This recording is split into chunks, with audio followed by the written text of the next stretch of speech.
Hello friends, welcome to Civilsmartlearning.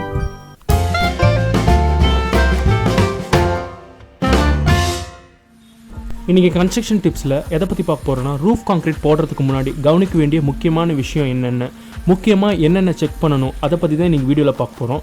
வாங்க பார்க்கலாம்.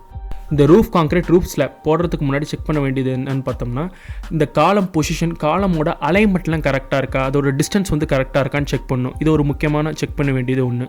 ரொம்ப இம்பார்ட்டண்ட்டாக கவனிக்க வேண்டிய விஷயம் என்னென்னு பார்த்தோம்னா, இந்த சென்ட்ரிங் ஷீட்ஸ், அந்த சென்ட்ரிங் ஸ்பேன்லாம் பார்த்தோம்னா கரெக்டாக சப்போர்ட்லாம் கரெக்டாக கொடுத்துருக்காங்களா, அதோட அலைன்மெண்ட்லாம் ப்ராப்பராக இருக்கா, அது முக்கியமாக நான் செக் பண்ண வேண்டிய. இந்த ரூஃப் கான்க்ரீட் போடுறதுக்கு முன்னாடி இந்த சென்ட்ரிங் லெவல்லாம் கரெக்டாக இருக்கா, இந்த அலைன்மெண்ட்லாம் கரெக்டாக செக் பண்ண வேண்டியது ரொம்ப important. As per structural drawing படி எல்லாம் கரெக்டாக இருக்கா, பீம்லாம் கரெக்டாக எரெக்ட் பண்ணியிருக்குமா, பீமோட ரீஎன்ஃபோர்ஸ்மெண்ட், ஸ்லாபோட ரீஎன்ஃபோர்ஸ்மெண்ட்லாம் கரெக்டாக ப்ளேஸ் பண்ணியிருக்குமா, ஆஸ் பர் ஸ்ட்ரக்சரல் டிராயிங் படி கரெக்டாக ப்ளேஸ் பண்ணியிருப்போமா, அது செக் பண்ண வேண்டிய ஒரு முக்கியமான விஷயம்.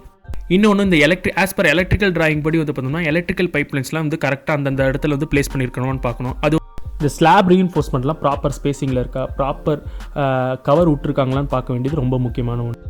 கவர் பிளாக்லாம் கரெக்டாக ப்ளேஸ் பண்ணியிருக்கோமா, சேர் பார்லாம் எல்லா இடத்துலையும் ப்ராப்பராக ப்ளேஸ் பண்ணியிருக்கான்னு பார்க்கணும்.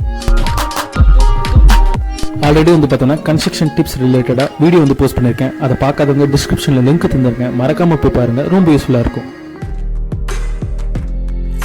பிடிச்சிருந்தா லைக் பண்ணுங்கள், ஷேர் பண்ணுங்கள், கமெண்ட் பண்ணுங்கள், மறக்காமல் சப்ஸ்கிரைப் பண்ணுங்கள். இன்னொரு வீடியோவில் பார்க்கலாம். நன்றி, வணக்கம்.